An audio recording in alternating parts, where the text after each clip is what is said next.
निर्मला देव्यै नमो नमः। ॐ त्वमेव साक्षात् श्री कल्की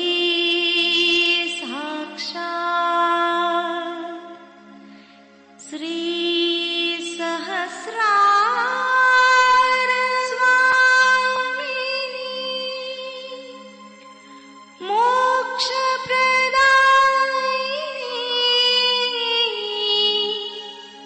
माताजी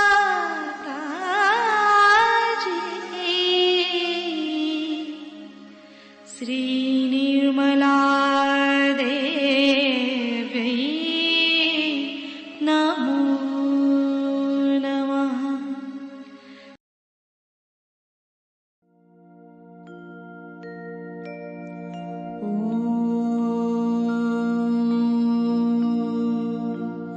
तमेव साक्षात्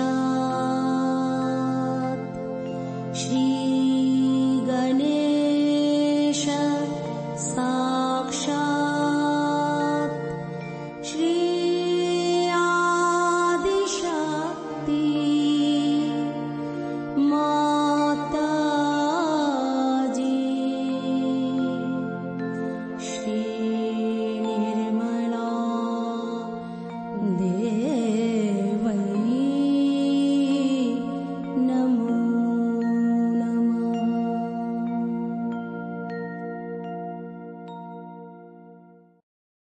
जय श्री माता जी।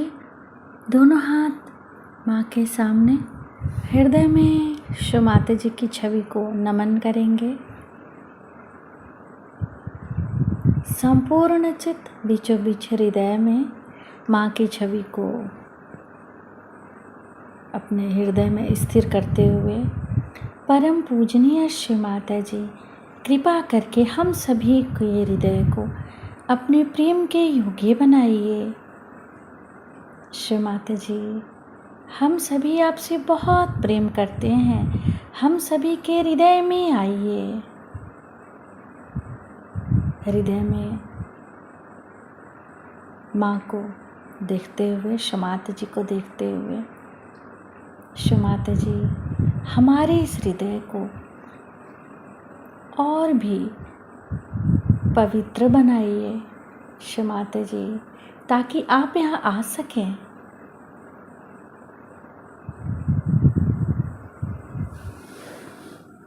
धीरे धीरे अपने संपूर्ण चित्त को दोनों हाथों पे,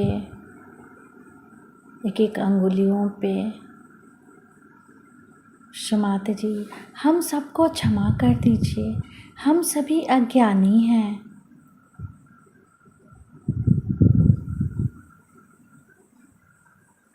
धीरे धीरे अपने संपूर्ण चित्त को लेफ्ट नाभि पर श्री माता जी से प्रार्थना। श्री माता जी, आपकी परम कृपा में हम शांत हैं, संतुष्ट हैं और उदार भी हैं। बाएं नाभि पर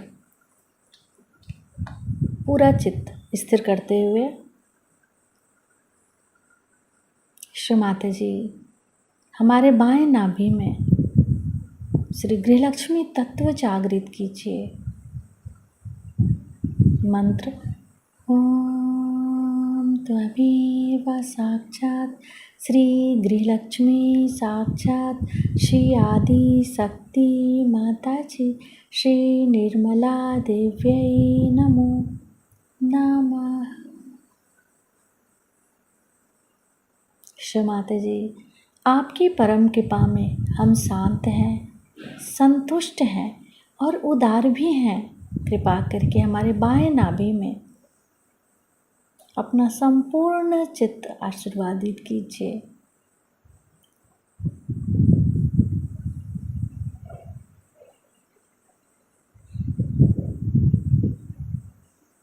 बाएं नाभि पर ही अपने संपूर्ण चित्त को रखते हुए क्लॉकवाइज घुमाएंगे चित्त को।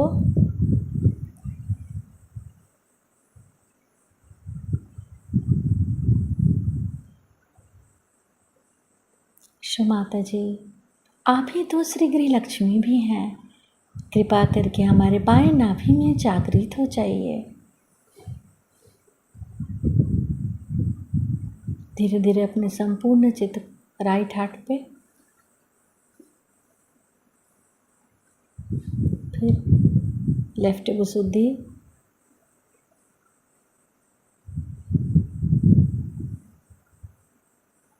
लेफ्ट आज्ञा, सहस्त्रार। सहस्त्रार पर माँ से प्रार्थना, शो माता जी, हम आपकी अमृतवाणी को सुन सके ऐसी कृपा कीजिए।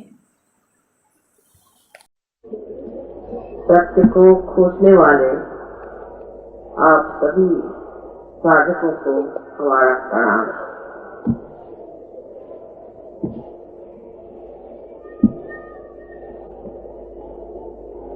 सर्वप्रथम हमें जान लेना चाहिए कि सत्य आपकी जगह अडिग है, इसे हम बदल नहीं सकते, इसकी हम कल्पना भी नहीं कर सकते और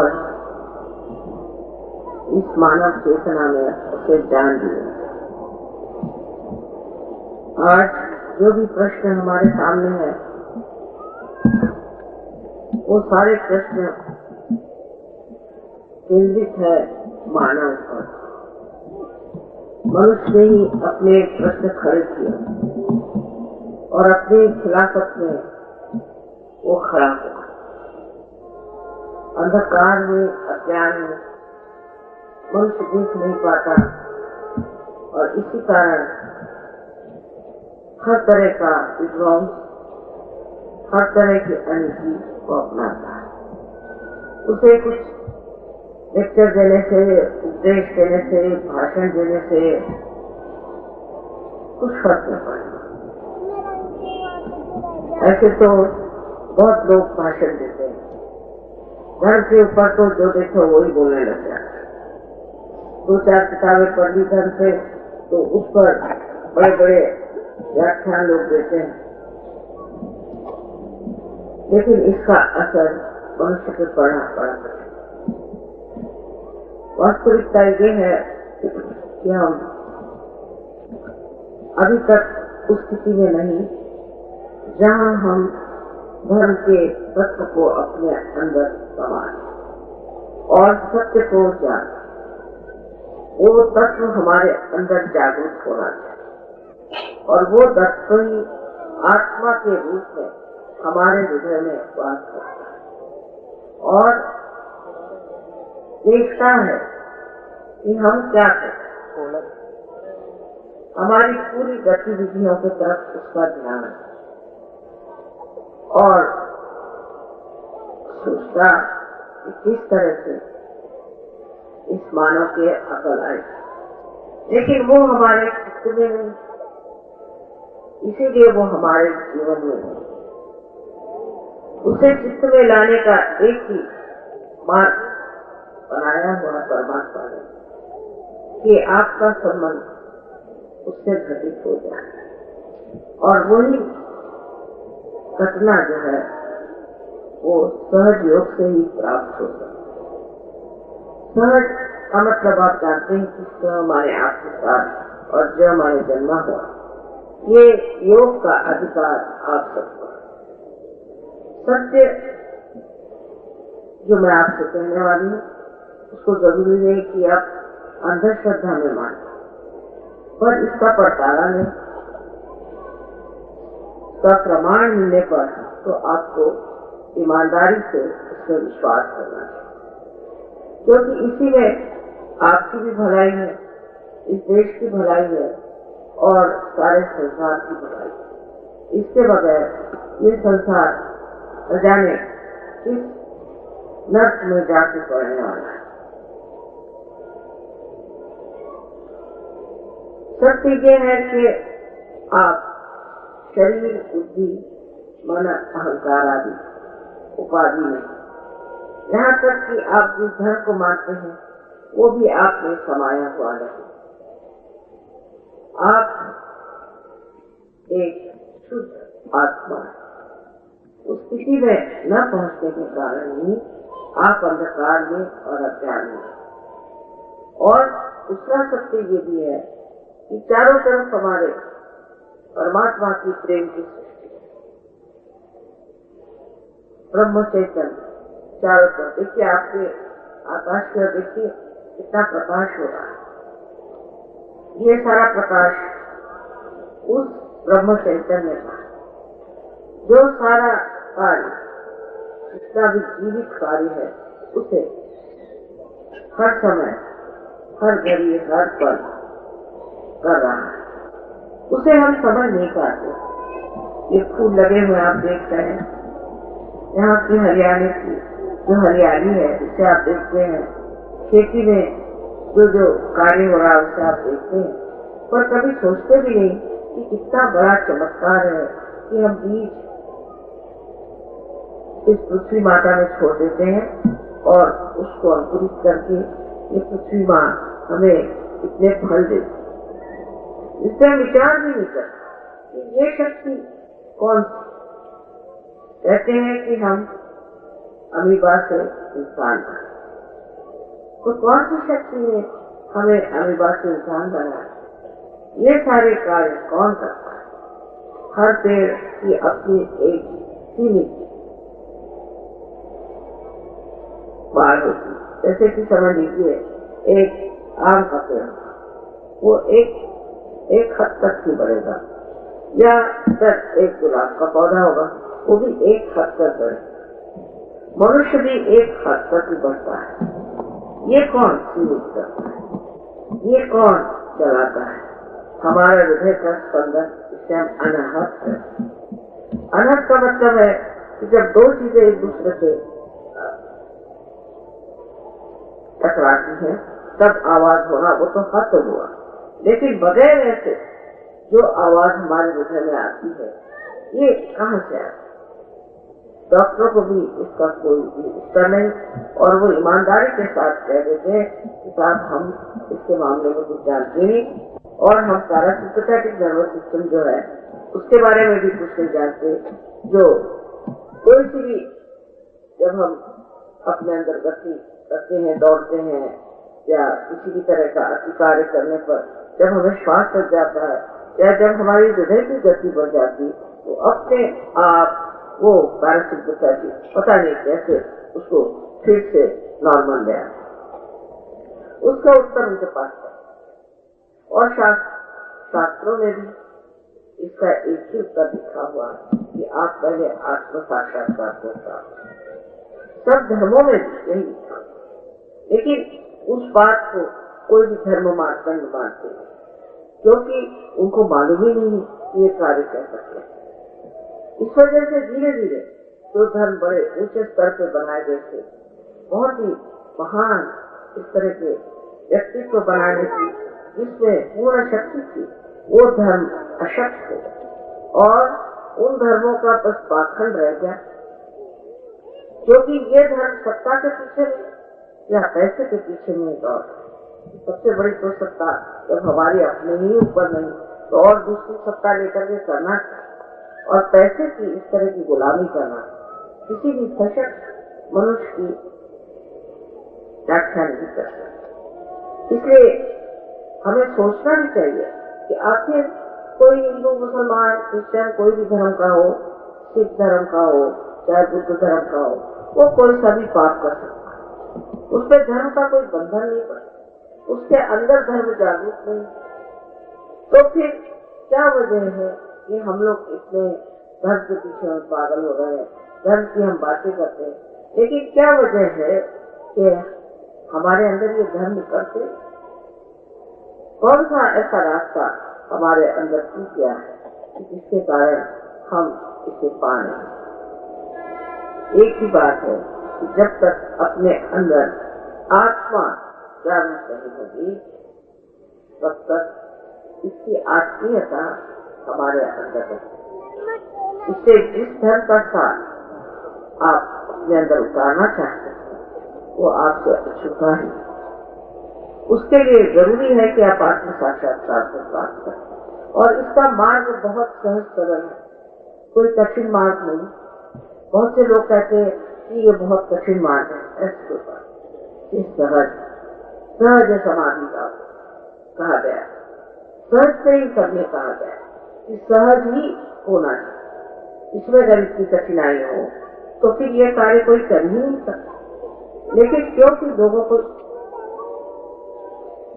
इसका अधिकार नहीं, ज्ञान नहीं था, इस बारे में जानते नहीं थे और पैसा और सत्ता के पीछे में दौड़ रहे थे, इसलिए उनके अंदर इसकी शक्ति नहीं थी। इसलिए वो सबसे बताते थे कि ठीक है, आप ये करो, उसका नाम लो, उसका नाम लो, ऐसा करो, वैसा करो, लेकिन किसी को भी इसका फल नहीं, किसी को भी इससे सुख नहीं।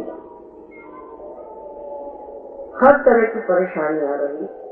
लोग कहते हैं कि माँ हम धर्म इतना करते हैं तो भी हमारे घर में इतनी परेशानी, हमारे देश में इतनी परेशानी। एक वजह यह है कि धर्म अंदर समाया ही है, सब बाहर में ही रहता, सब बाहर में ही बातचीत हो रही है।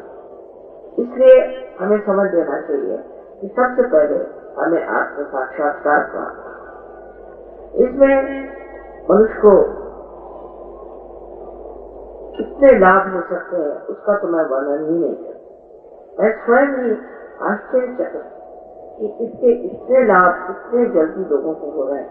तो लोगों ने कभी इधर सोचा ही नहीं, विचार ही नहीं किया, इधर कोई संशोधन ही नहीं किया कि चलो इस तरह से ये कार्य हो सकता है।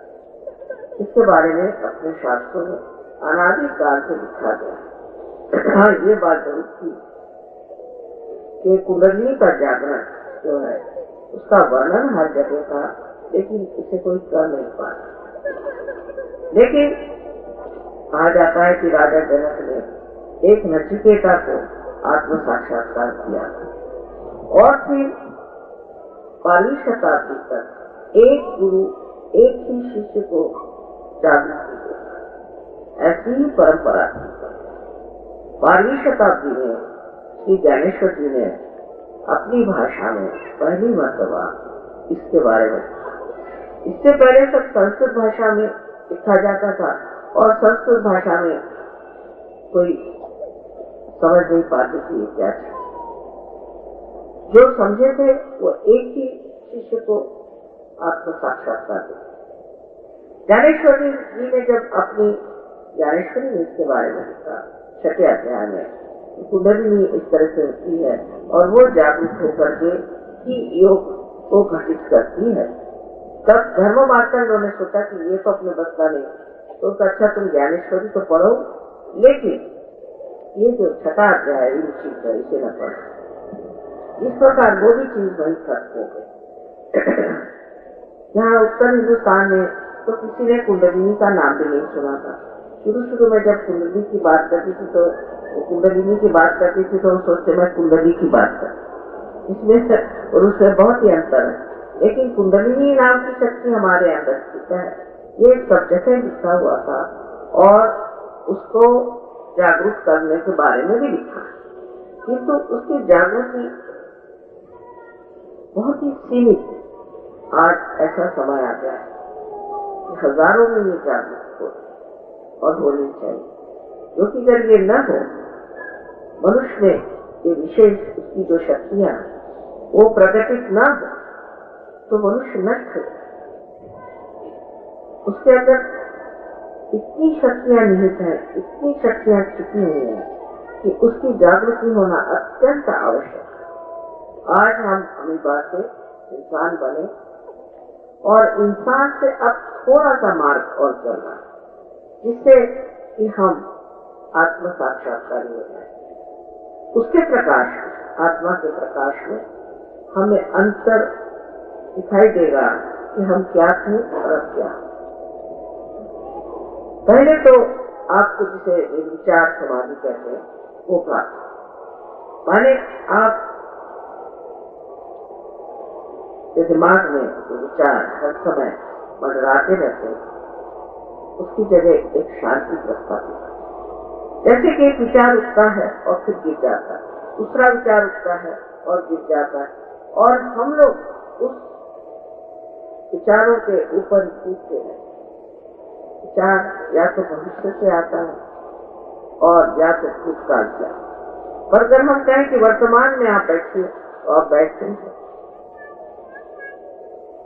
और वर्तमान ही असली है। भूतकाल खत्म हो गया और भविष्य जो है वो कोई जानता है।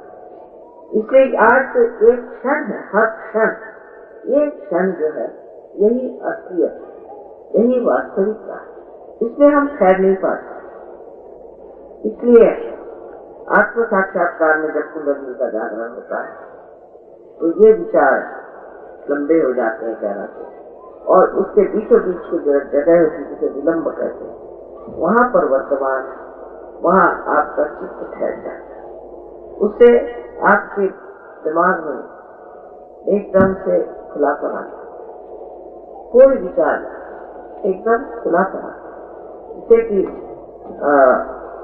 बुद्ध ने कहा है एम्प्टी माइंड, वो आने के बाद मनुष्य की दूसरी दशा होती है, जिसको कि हम कहते हैं एक स्थिति है कि जिसे निर्विकल्प समाधि कहते हैं, जहाँ पर थोड़ा सा आप अपना कनेक्शन जब ठीक कर लें, इसको पूरी तरह से बना लें और अटूट हो जाए, उसके बाद आपके अंदर निर्विकल्प समाधि अपने आप आ जाती है। और ये निर्विकल्प समाधि का मतलब होता है जहाँ की मनुष्य को कोई भी इसके बारे में शंका नहीं है, और उसकी सब शक्तियां फिर रहना शुरू होती है, अंदर और बाहर। अंदर आपको आत्मबोध हो जाता है, आप अपने चक्रों के बारे में अपने उंगलियों पे जान सकते हैं। इतना ही नहीं, अंदर आपको शांति करता है, पूर्णतया आप शांत रहते हैं। जैसे कि एक चक्का है, वो घूमते रहता है और उसका जो मध्य बिंदु है वो स्थिर हो, वो अगर स्थिर न हो तो गाड़ी चली नहीं सकती। इसी प्रकार आपका जो दिमाग ये चारों तरफ घूमते रहता है, वो जाकर के आपके मध्य बिंदु पर टिक जाता है, एक्सिस पे टिक जाता है। वहां से आप सब चीज देखते हैं, लेकिन आप शांति से सब चीज देखना मात्र होता है, उससे आप घबराते नहीं। और इतनी शक्ति आ जाती है कि जब आप उसे देखते हैं, उस देखने से ही वो प्रश्न, वो तकलीफें अपने आप दूर हो जाती। जैसे कि समझ लीजिए आप पानी में खड़े हैं, तो पानी के बहाव में आपको डर लगता है लहरों से, लहरें उठने। लेकिन अगर किसी तरह से आप नाव पर चढ़ जाए तो आप उन लहरों को देख सकते हैं। लेकिन अगर आप तैराक हो जाए तो आप कूद करके हजारों को बचा सकते हैं। तो उसी दशा में, उसी स्थिति में आप स्वयं उस स्थिति में पहुंच जाते हैं जहाँ आप दूसरों का भी दिया जला है। आपका दिया जला है और वो स्थित हो गया, वो स्थिर हो गया, उसके बाद आप दूसरों का भी दिया जला, दूसरों को आप जागृति दे सकते हैं, उनकी भी तबीयत आप ठीक कर सकते हैं, उनको मानसिक शांति दे सकते हैं। और इतना ही नहीं, आध्यात्म की जो चरम सीमा मानी जाती है वो है आनंद। उस आनंद को भी होगा, और इस आनंद को पाने के लिए फिर आदमी बाकी के जो बेकार की चीजें हैं, इसमें कि भोग से मिलने वाला सुख है, उसे छोड़ने लगता है। इसका मतलब ये नहीं कि आप घर द्वार छोड़िए, अपने बीवी बच्चे छोड़िए, कोई चीज ऐसी छूटती नहीं, लेकिन जो बेकार की चीजें हमारे साथ जुटी हुई है वो अपने आप छूट जाती है। और गृहस्थी में भी, पति पत्नी में भी और बच्चों में भी एक बड़ा सामंजस्य और एक बड़ा मधुर सा रिश्ता आपस में होता है। ऐसे अनेक आज संसार में कुटुंब है जो कि सहयोग में आने के बाद बहुत ही सुचारू रूप से आपस में रहे। और बड़े आश्चर्य की बात कि ये इतने सहज में सारी बात है, मैं तो किसी से कुछ कहती नहीं हूँ। जैसे संतों ने कहा कि शराब मत पियो, किसी ने कहा सिगरेट मत पियो, किसी ने कहा ये मत करो, वो मत करो, मैं कुछ भी नहीं कहती। मैं कहती हूँ बस इनकी कुंडलिनी जागरूक करो, थोड़ा सा प्रकाश इनके अंदर आने दो, ये अपने ही आप सब छोड़ देंगे। और वास्तविक यही बात है, और फिर आप अपने ही गुरु हो जाते हैं। आप अपने ही को समझने लगते हैं, आप अपने ही को दूर से देखते हैं और जानते हैं कि ये गलत है, ये नहीं करना, छोड़ दे। इतना ही नहीं, आप में इतनी शक्ति आ जाती है कि आप किसी भी चीज की इच्छा करें, वो तत्काल उसी तत्क्षण पूरी हो जाती। ऐसे भी हमने कुछ सहयोगी देखे हैं कि उन्होंने एक बार से इच्छा करी और उसके कारण पता नहीं कैसे उनकी इच्छा में इतनी शक्ति थी कि कार्य एकदम उसी वक्त। पर आप जब आत्म साक्षात्कारी होते हैं तब आपके विचारधारा भी बदल जाती है, आपकी मांगे बदल जाती है और एक अजीब आनंद के सागर में सब लोग पूरी तरह से आनंद से रहते हैं।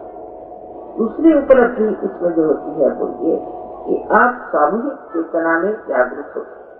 आज अगर आप जाने तो आप तो अपने बारे में भी नहीं जानते कि आपको क्या बीमारी हो रही है या दिमाग में क्या आपके असर आ रहा है, आप समझ भी नहीं सकते। लेकिन सर्जरी के बाद आप फौरन समझ लेंगे कि आपको क्या तकलीफ हो रही है, कौन सा आपका चक्र खराब है। किंतु आप दूसरों के भी चक्र जानते कि दूसरों को क्या तकलीफ। अगर आप जान लें कि ये चक्र किस तरह से ठीक कर ले तो आप सबकी मदद कर सकते हैं। तो सामूहिक चेतना एक नई चेतना है जो हमारे नसों में आ जाती है, इससे हम जान सकते हैं कि दूसरों की क्या। इस प्रकार इस हाथ को इस हाथ की पूरी कल्पना है और कोई इसे तकलीफ हो तो फौरन जानकारी हो जाती है। उसी प्रकार कहीं भी कोई सहयोगी उसको तकलीफ हो जाए, सारे विश्व के सहयोगियों को पता हो जाता है और सारे दौड़ करके उसे ठीक करते। जब मैं रशिया गई थी पहली मरतबा तो मुझे बड़ा आश्चर्य हुआ कि 25 जर्मन सहयोगी वहाँ पर। हम लोगों को जर्मन के लिए जो कल्पना है वैसे अब सहयोगी बिल्कुल नहीं। सबसे ज्यादा सुलझे हुए, सबसे ज्यादा नरम दिल और बहुत ही संजोने वाले बड़े ही प्यारे लोग ये सहयोगी जर्मन। इतने नजाकत से आपसे बातचीत करेंगे कि आप सोचिएगा कि पता नहीं ये पूर्व जन्म से हमारे कौन रिश्तेदार यहाँ पहुंचे। वो पहुंचे जर्मनी से रशिया। कहा कि तुम लोग कैसे चले आए, सब लोग छुट्टियां करके। पहले माँ आप नहीं सोचते कि ये हमारी जिम्मेदारी, हमारे पूर्वजों ने यहाँ जो गड़बड़ की थी उसे हम ही तो ठीक कर सकते हैं, ये तो कौन ठीक करे। ये सुन करके मैं गदगद हो। मैंने कहा देखिए किस तरह इनमें ये भावना आ गई है कि रशियन लोगों को जर्मन लोगों ने आके मारा है तो आकर के आज हमारे ही ऊपर इसका उत्तरदायित्व है, इसकी जिम्मेदारी है कि हम आकर के इन लोगों को ठीक करें। इस प्रकार की सद्भावना है जो कि विश्वव्यापी वो आपके अंदर जागरूक हो जाती है। एक विश्वव्यापी धर्म आपके अंदर आ जाता है। इसमें सारे ही धर्म, सारे ही अवतरण, सारे ही प्रेषित प्रॉफिट और सारे ही दृष्टा, आप कहेंगे सारे साधु संत भी उसी में समाये। उसके इस विश्वव्यापी धर्म में किसी भी धर्म की निंदा या किसी भी सदगुरुओं की निंदा नहीं होती, लेकिन उनको पूजा जाए। आपको आश्चर्य होगा कि ईसाई लोग भी मोहम्मद साहब को पूछते, यहूदी लोग ईसा मसीह को पूछते, मुसलमान गणपति को पूछते और हिंदू लोग मोहम्मद साहब को पूछते। ऐसा आपने सुना नहीं होगा, और ये चमत्कार हो क्योंकि प्रकाश आने पर दिखाई दिया कि ये तो सारे फूल एक ही आध्यात्म के पेड़ पर आए थे और हमने इसे तोड़ दिया और इस मरे हुए फूलों को हम अपना अपना कहते हैं, हालांकि हमारे अंदर इसकी कोई सुगंध नहीं आई और लड़ रहे हैं। ऐसी बिल्कुल बात। ये जो फूल है इनकी जो खुशबू थी वो असलियत में आध्यात्म में है, और जब आप आध्यात्म में उतरते हैं तो वास्तविक में आप देखते हैं कि इन्हीं लोगों ने सारे कार्य किए, इसके कारण आज सहज बन पा, इसी के कारण आज आप यहाँ जमे हुए और बैठे हुए और आप एक साधक के रूप में आज आप इसे प्राप्त करना चाहते। तब हम समझते हैं कि हमें कितना इसका आभार मानना चाहिए, इसके लिए हमें कितना शुक्रिया अदा करना चाहिए कि इन लोगों ने हमारे लिए कितनी वेदनाएं सही, कितनी तकलीफें सही और हर बार धर्म की स्थापना करने की कोशिश, पर हमने ही उसको समझा नहीं, अलग अलग उसे तोड़ दिया और आपस में लड़ने लगे। ये चीज सब खत्म हो जाएगी जैसे ही आपके अंदर आत्म साक्षात्कार आ जाए। उससे आप एकदम शुद्ध, निर्मल, खालिश हो जाए। यही खालिश की बात लागत साहब ने की। यहाँ आप शुद्ध हो, जो शुद्ध होते हैं वही असली खालिश है। और बाकी लोग अगर अपने ऊपर लगा ले कि हम आत्म साक्षात्कारी हैं, हम विशेष संत साधु हैं, इससे कोई संत साधु नहीं होता, कोई खालिश नहीं। वास्तविक में होना चाहिए। जब तक ये घटित नहीं हुआ तब तक ऐसे छूटे अपने ऊपर तंगे लगा देने से क्या हो सकता। मैंने तो ये भी सुना कि हरियाणा में बड़े तांत्रिक बैठे हुए हैं, ये दूसरे बाहर झूठे लोग हैं और लोगों को लूट रहे हैं। आप लोग सीधे सरल लोग हैं, इसलिए शायद यहाँ बहुत से हरियाणा में लोग बैठ गए हैं आकर के। और मैं देखती हूँ कि छोटे छोटे बच्चे भी बोल नहीं पाते। यहाँ सबकी विशुद्धि में यहाँ देखती हूँ कि बहुत से बच्चों में यह असर आ गया है और कोई बच्चे उनकी टांग ठीक नहीं, किसी को कोई तकलीफ इस तरह की है। ये सारी तकलीफें इन तांत्रिकों की वजह से आए, क्योंकि ये प्रेत विद्या, श्मशान विद्या वगैरह करते हैं और इन सबको बुला करके यहाँ पर उसका असर सारे जन समाज पे आ। इससे इनके पास जाना या इनसे मदद लेना भी बहुत गलत है। और कभी भी आप कोई भी तांत्रिक आपके पास आए तो आप उससे विमुख हो जाएंगे। मैं आपसे साफ साफ बता, क्योंकि मैं माँ हूँ और मैं जानती हूँ कि तांत्रिक कितना खराब काम करते हैं। स्विट्जरलैंड में तो इन लोगों ने ऐसी बीमारी फैला रखी है कि वहाँ छोटे बच्चे जो हैं वो बिस्तर में ही मर जाते, वो सबकी आत्मा खींचते रहते। और ये बड़ी गंदी विद्या है, इसमें सारा जो है सर्वनाश का विचार, सिर्फ पैसे बनाने के लिए, सिर्फ पैसे बनाने के लिए ये कर देगा। सिर्फ पैसा बनाना हो तो और तरीके, डाकू बन जाओ और कुछ करो, काला बाजार कर सकते हो और भी धंधे, पर आप तांत्रिक क्यों हो?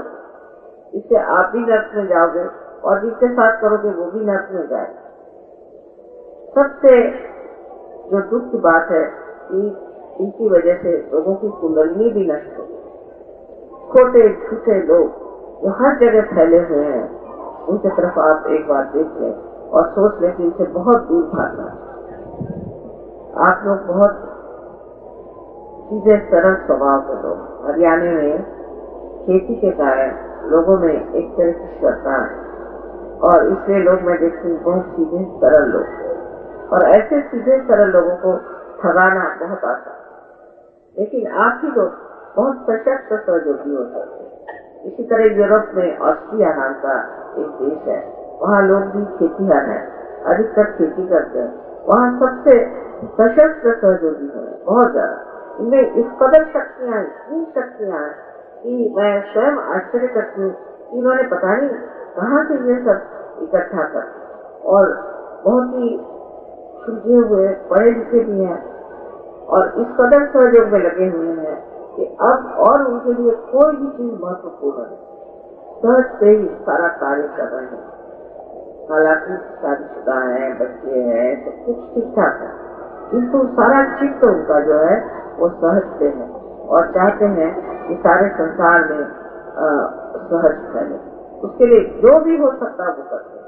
इसी प्रकार यहाँ से भी ऐसे लोग तब तैयार हो जाएंगे कि जो सारे विश्व में जाकर के संस्कार कार्य करें। आप लोगों को देख करके मुझे बहुत आनंद हुआ।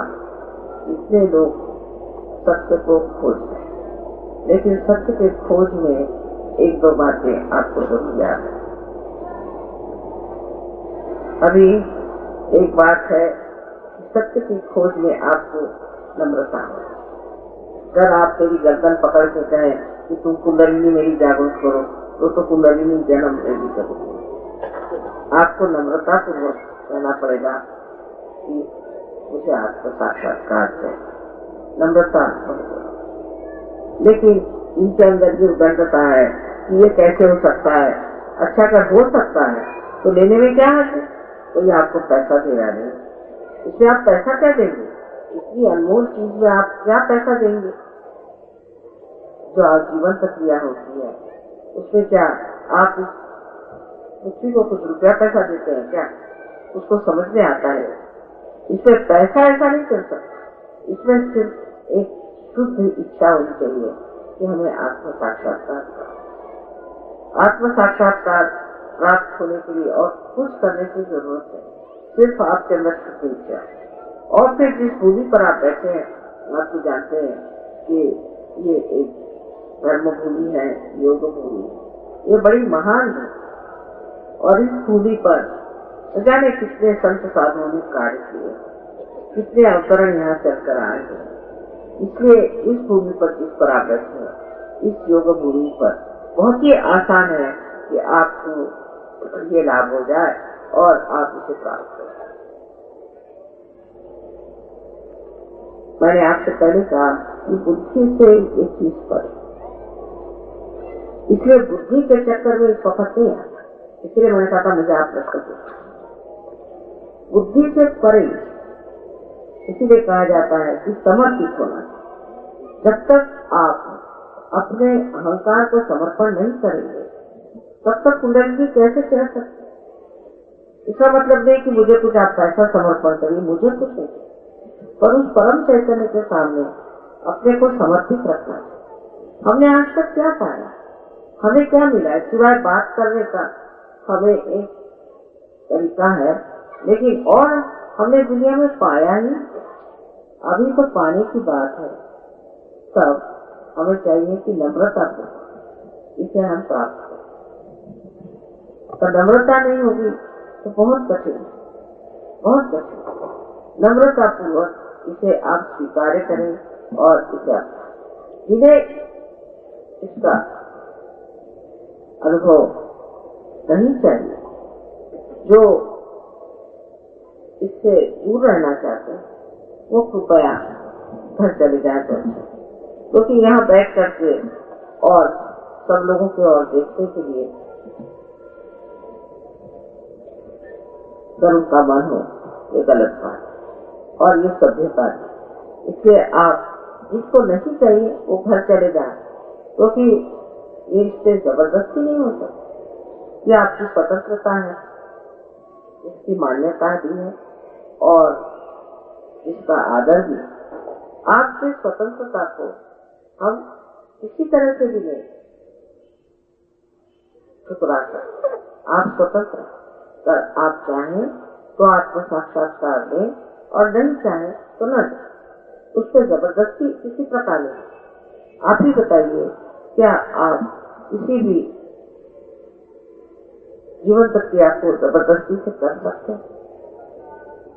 इसलिए अब ये उत्क्रांति की जो आखिरी चीज है, उसके लिए आप इतना कर सकते हैं कि मनुष्य के पास जो स्वतंत्रता है, उस स्वतंत्रता का पूर्णतया आदर होगा।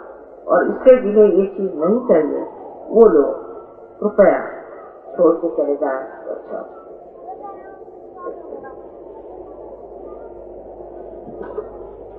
अब मैंने पहले आपसे बताया कि आज इस योग भूमि में बैठे, ये बहुत महान योग भूमि अनादिकाल से यहाँ संतों ने बहुत मेहनत की, उसके हमें फायदे। और उसका सबसे बड़ा फायदा है कि कुंडलिनी बहुत जल्दी जागृत हो जाती है लोगों के हिंदुस्तान में, और बहुत जल्दी इसे वो प्राप्त करते। और प्राप्त होने के बाद जमते नहीं, ये गलत बात। जब अंकुरित एक बीज हो गया उसे जमना चाहिए। और आशा है आप लोग आज के आत्म साक्षात्कार के बाद जरूर इसमें जमने का प्रयत्न करेंगे और 1 महीने के अंदर ही आप कहां से कहां पहुंच। तो आप सबसे विनती है कि अपने आत्म साक्षात्कार का भी आप लोग पूरी तरह से आदर करें और अपना भी आदर करें।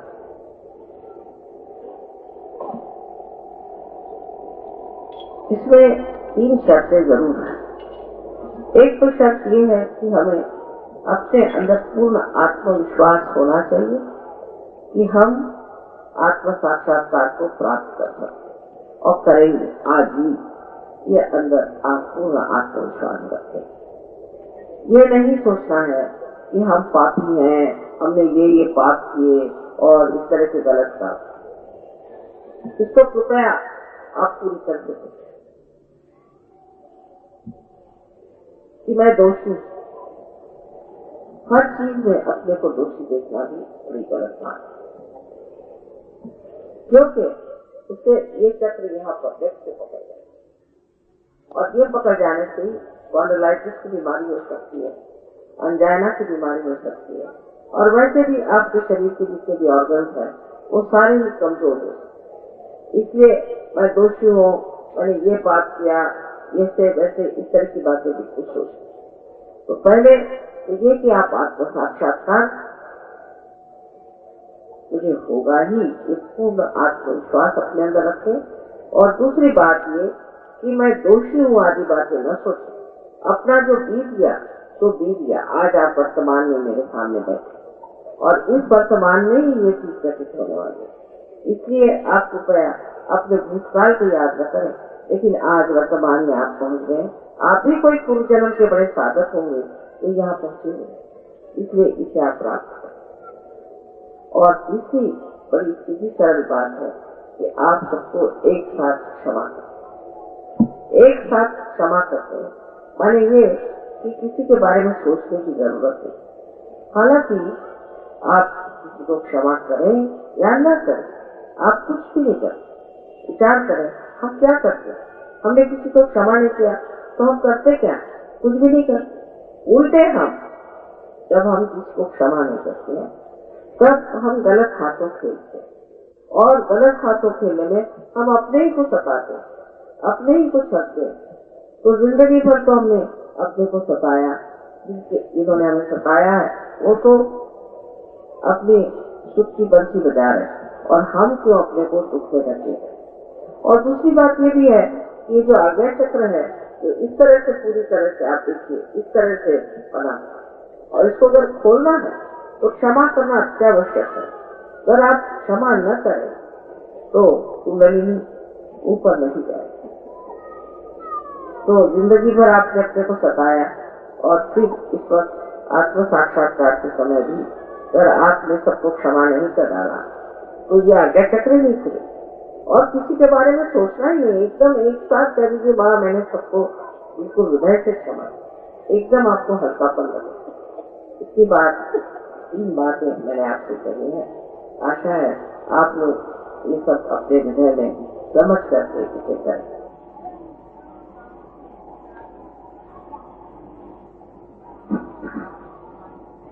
तो आप लोग दोनों हाथ मेरी ओर इस तरह, आपके पैरों में जूते हो तो निकाल दीजिए, जूते हो तो निकाल दीजिए।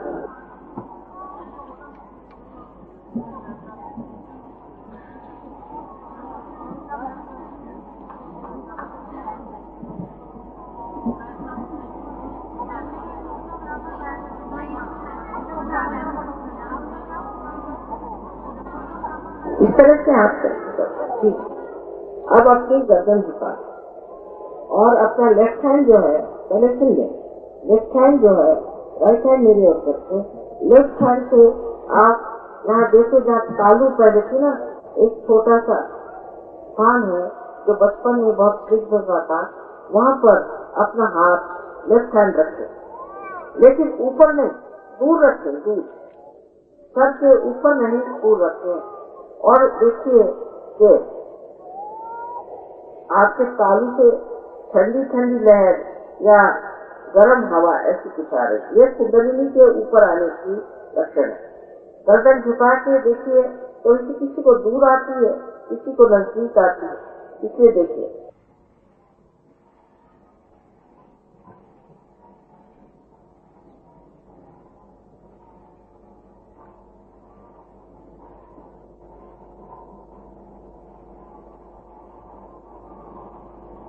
अब दूसरा लेफ्ट हैंड मेरे ओर। अब दोषी आप बिल्कुल नहीं महसूस करना। अगर आपने अपने को दोषी समझा तो कुंडली नहीं जागरूक होकर के भी नीचे गिर जाएगी। इसलिए यही कहना है कि मैं दोषी नहीं हूँ, अपने मन में पूरी तरह से मैं बिल्कुल दोषी नहीं, मैंने कोई गलत काम नहीं किया। अब राइट हैंड सर के ऊपर इस तरह से रखा था, वैसे रखे, लेफ्ट हैंड मेरी और राइट हैंड पर ऊपर, मतलब ये कि अधर में उसको छूते हुए सर को नहीं छूना है, दूर किसी को बहुत दूर तक आती है। अगर आपने मास्क नहीं किया होगा तो बहुत ही गर्म हवा आएगी, इसलिए मास्क कर दीजिए, अभी भी मास्क कर सकते हैं। सर झुका,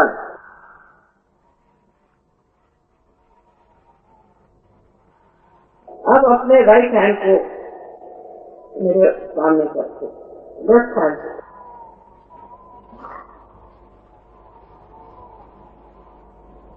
शंका नहीं करनी, आप ही के सर से ठंडी आवाज है, जान।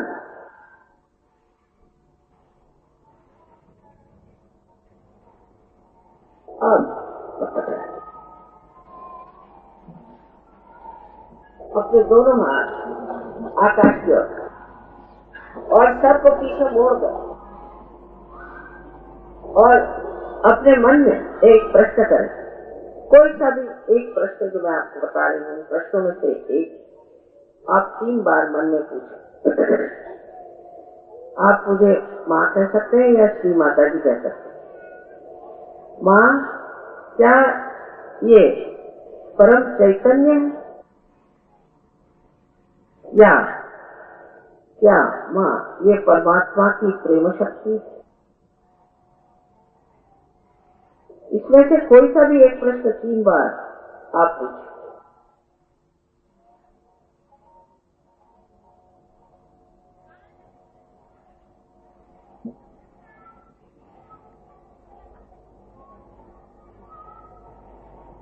अब हाथ पीछे कर,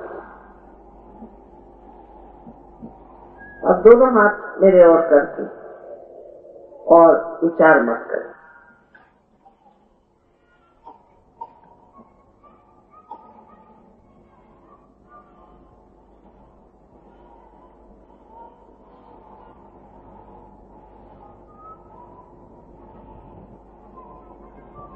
अब जिन लोगों को दोनों हाथ में, उंगलियों में, हथेली में या सर से ठंडी ठंडी हवाएं हो, यही परम चैतन्य आज पहली मर्तबा आपको महसूस हुआ।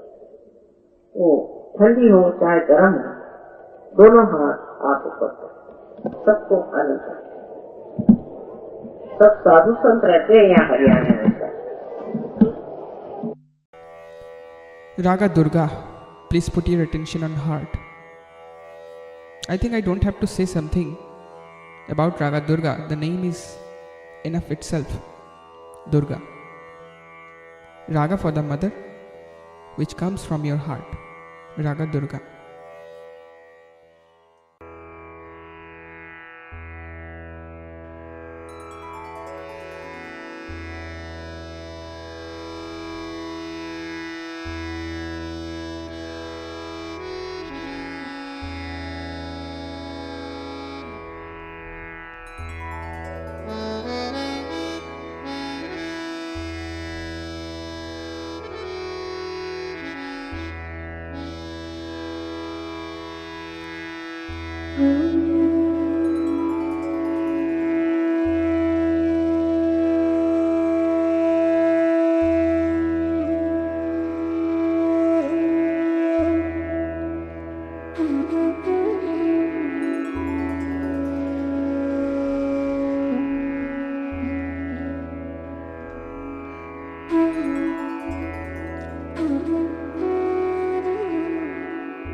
Thank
you.